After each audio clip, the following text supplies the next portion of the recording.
सारी बातों को भूल जाइए और यहाँ से समय निकाल करके वन में जाकर के भगवान का भजन करो। यहाँ कोई किसी का नहीं है पिताजी, क्यों चक्कर में पड़े हो? और इसलिए मेरी एक बात मानो, क्या इस स्थान को छोड़ दो? अरे चल रे हंसाय अमर लोक को, यहाँ कोई नहीं है अपना। अरे बेटा बेटी कुटुंब कबीरा, ये तो जग का सपना।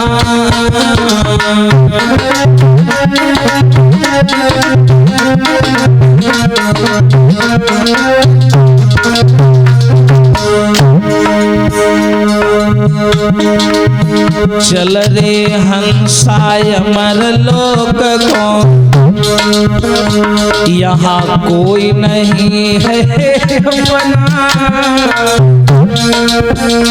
अरे बेटा बेटी कुटुंब कबीरा, ये तो जग का सपना।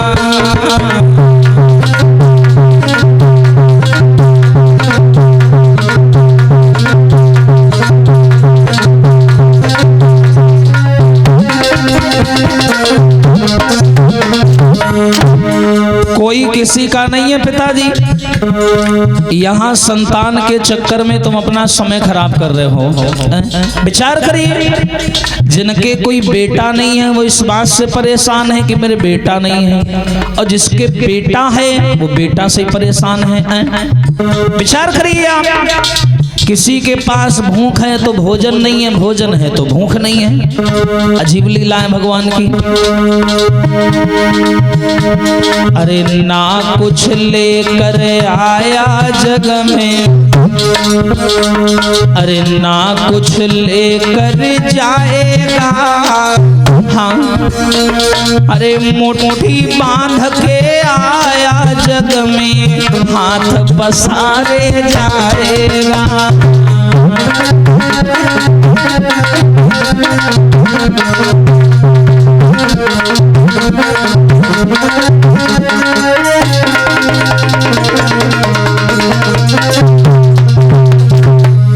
इसलिए मेरी बात मान जाओ, जिनको तुम अपना समझती हो, हाँ, यहाँ कोई नहीं है अपना। अरे बेटा बेटी कुटुंब कबीरा, ये तो जग का सपना।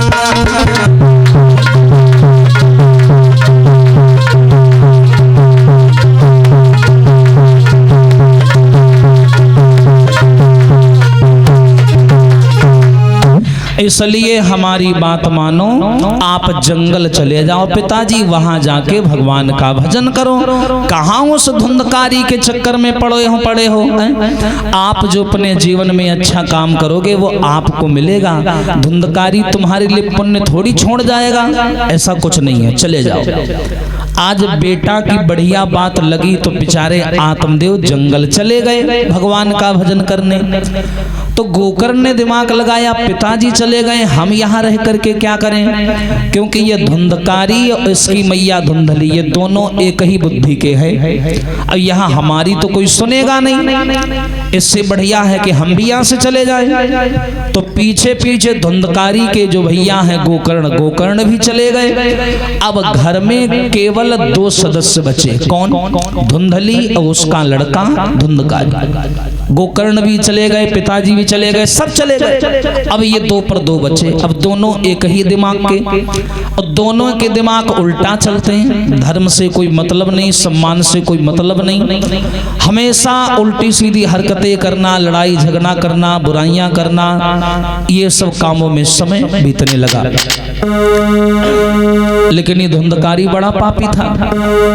रोज सवेरा होए बिस्तर से उठे, मदिरा का सेवन करना, शराब पीना, गुरुजनों का अपमान करना, संतों का अपमान करना, उल्टे सीधे काम करने लगा। जितना भी घर में धन था, जितनी भी घर में दौलत थी, सब निकाल निकाल करके शराब पी पी करके उड़ाने लगा। मैया ने देखा कि घर में पैसा खत्म होता जा रहा है, तो धुंधली ने धुंधकारी को समझाया, बेटा ऐसे पैसे न उड़ाया करो, यहाँ कोई कमाने वाला थोड़ी ना है जो हवा की तरह पैसे उड़ा रहे हो। लेकिन धुंधकारी को ये अब समझा रही हैं, समय निकल चुका है, समझाने का भी एक समय होता है। अगर औलाद को सही समय पर समझा दिया जाए तो वो गलतियां नहीं करती हैं, लेकिन जब उसकी आदत पड़ जाए तब समझाओगे तब वो मानने वाला नहीं है। हाँ, इन्होंने बहुत समझाने का प्रयास किया, लेकिन उसने एक बात नहीं मानी और मनमानी करता गया। लेकिन एक बात याद रखना भैया, क्या सबसे की बुराई तो, हाँ अरे सबसे की बुराई तो अरे सम्मान न पाओगे।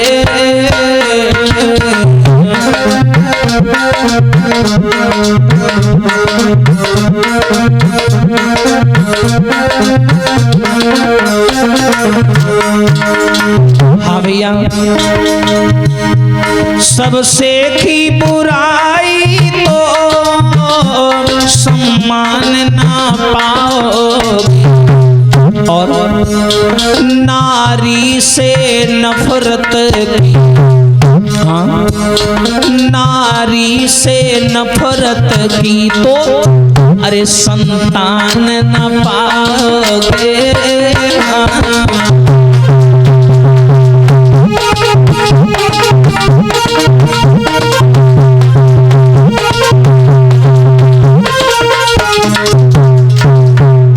और सुनिए भैया, नारी से नफरत की संतान ना पाओगे, और यदि सच्ची भक्ति न की, हाँ यदि सच्ची भक्ति न की तो भगवान न पाओगे।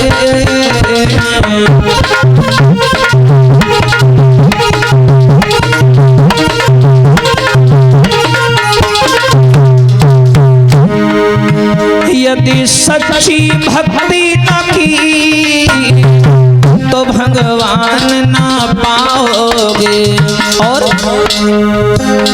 कब क्या हो जाएगा ये जान न पाओगे।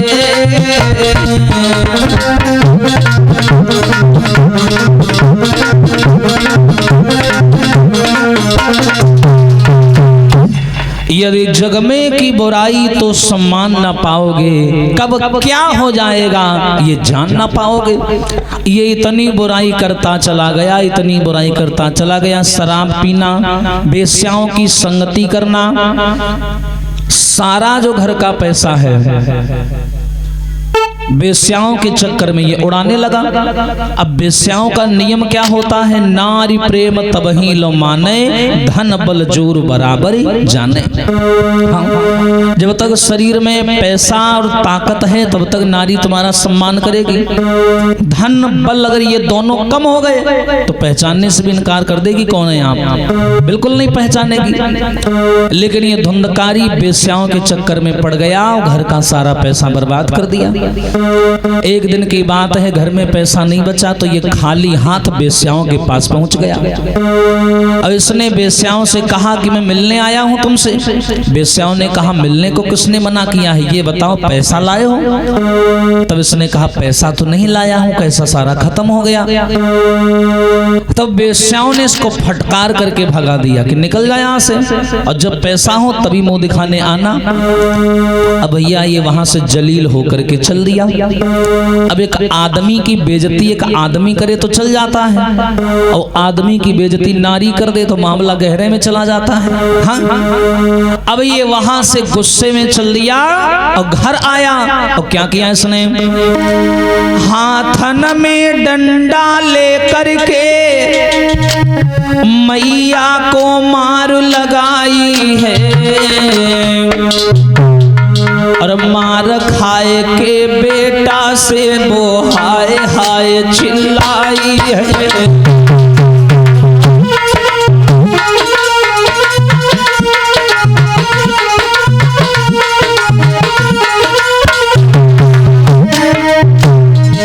ध्यान देना भैया, जब इसने बेस्याओं ने जलील करके इसे वहां से भगा दिया,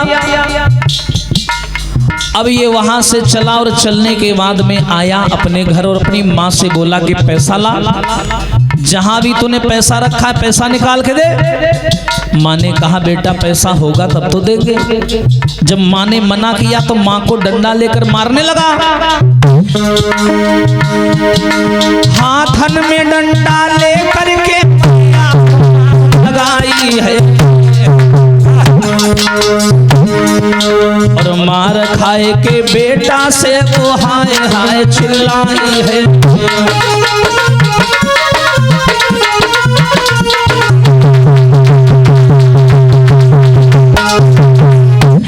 जैसे ही इसने अपनी माँ को मारा, मैया चिल्लाने लगी, रोने लगी कि हाय बेटा 9 महीना तुझे पेट में रखा, पाला पोसा बड़ा किया, और तू मुझे ही मार रहा है। धुंधकारी बोला ये ज्ञान हमें मत दो, पैसा लाओ पैसा। बेस्याओं ने आज जलील करके मुझे भगाया है, पैसा लाओ पैसा। और नारियों की आदत है ये थोड़ा पैसा अलग बचा के रख लेती हैं, वो जो अलग रखा है ना वो निकाल के लाओ। जो हाँ ये शब्द सुने, अब मैया को वो पुरानी बात याद आने लगी कि जब मेरे पति एक फल लेकर के आए थे, वो संत का दिया हुआ आशीर्वाद था, अगर मैंने उस दिन वो फल खा लिया होता तो आज ऐसा कपूत बेटा नहीं होता, और ना ही ऐसे कपूत बेटा के दर्शन मिलते। अब ये सोच रही है और चिल्ला चिल्ला के रो रही है धुंधली, और धुंधकारी मार रहा है। अब धुंधली पछता रही है कि हाय ऐसा बेटा भगवान किसी को न दे। प्रभु तेरी मर्जी है क्या, अब क्या होने वाला है।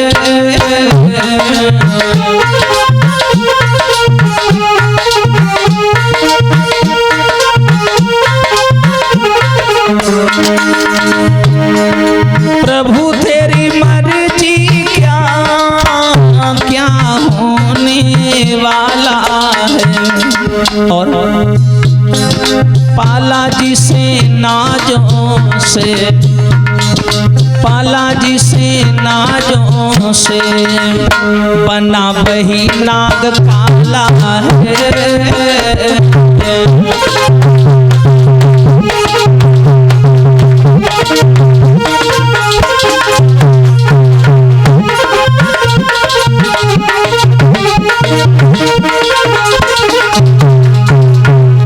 अब रो रही है धुंधली, विचार करती है जिससे मैंने नाजों से पाला, इतना लाड किया, इतना दुलार किया, आज वही मुझे मार रहा है। मैया ने तो कई बार कहा बेटा पैसा नहीं है नहीं है, लेकिन उस नालायक ने मारना बंद नहीं किया। तब अंत में माँ मजबूर हो गई, माँ को झूठ बोलना पड़ा।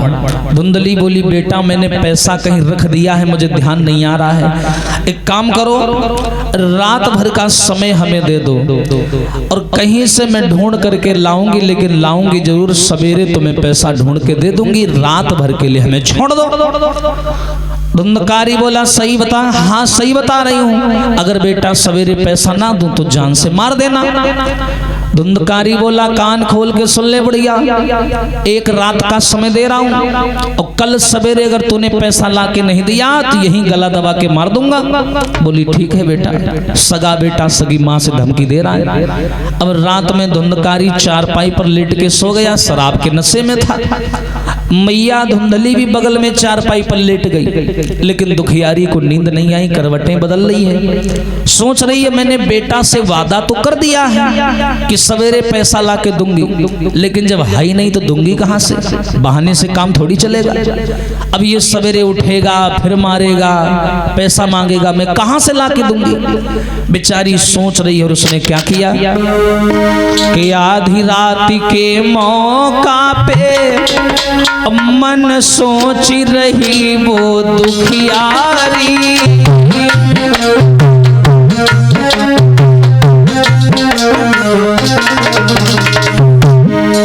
ए भैया आधी रात के मौका पर मन सोच रही वो दुखियारी। और जब मैया के समझ में नहीं आया तो क्या किया, हाय गांव के बीच में एक कुआं बाई में कूद गई महतारी।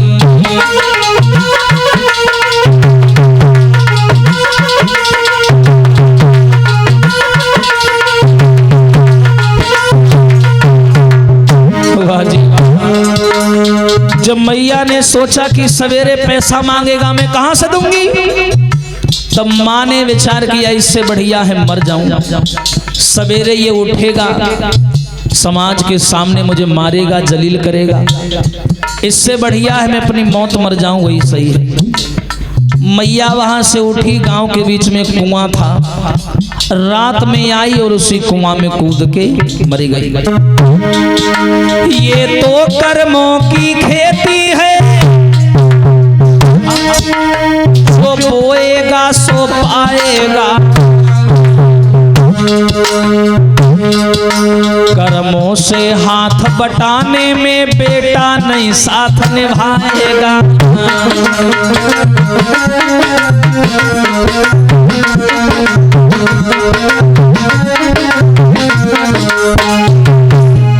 आधी रात का समय था, समाज के लोगों मैया चली और गांव के बीच में कुआं था, आई और उसी कुआं में कूद करके आत्महत्या कर ली। और जैसे ही मैया कुआं में कूद के मरी, सारी रात ये नालायक बिस्तर पे सोता रहा, इसको कुछ पता ही नहीं चला।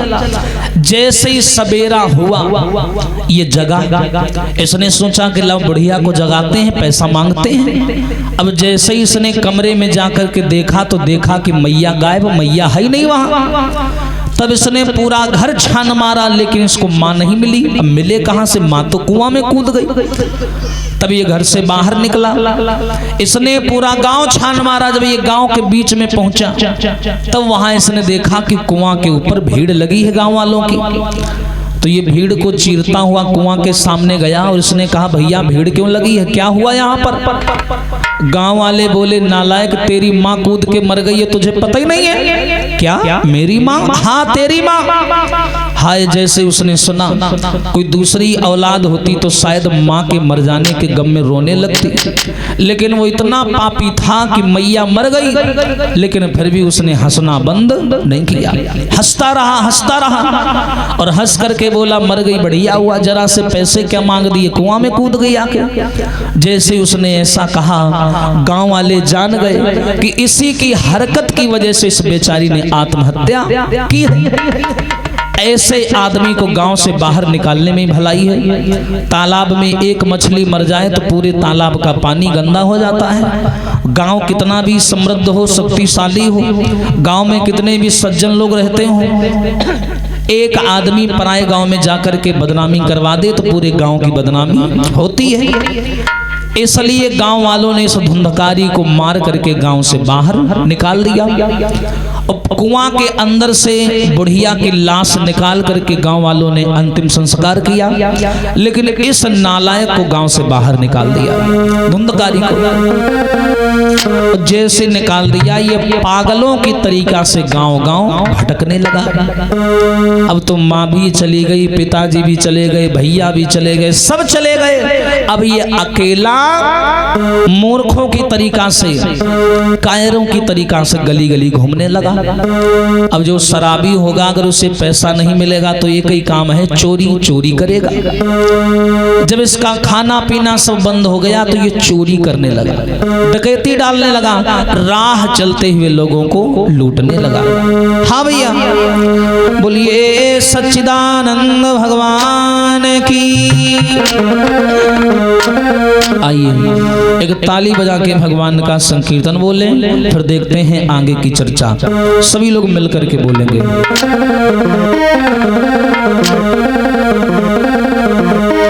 हम तुम्हारे थे प्रभु जी और हम तुम्हारे हैं और हम तुम्हारे ही रहेंगे ओ मेरे प्रियतम।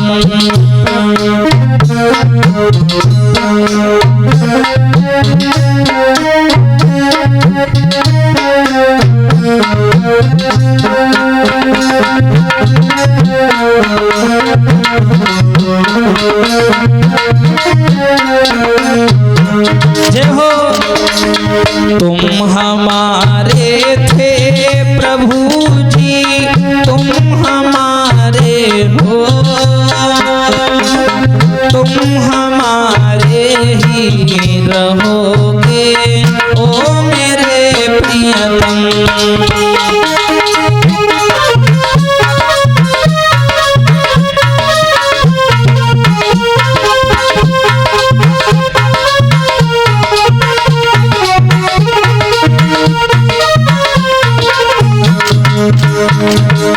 और भैया ताली बजा के बोले सभी लोग मिलकर के, जय हो। हाँ तुम्हें छोड़ियो नंद दुलारे, कोई न मीत हमारो।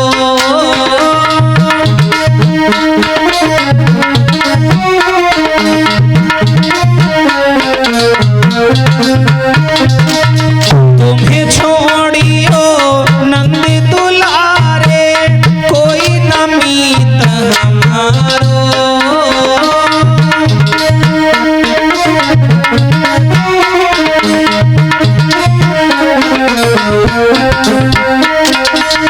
किसके द्वारे जाई पुकारूं, दे जा मोई सहारो।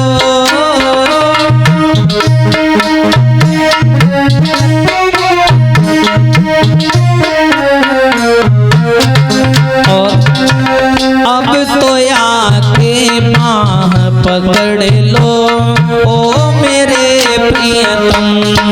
हरि बोल। हम तुम्हारे थे प्रभु जी, हम तुम्हारे हैं, हम तुम्हारे ही रहेंगे ओ मेरे प्रियतम।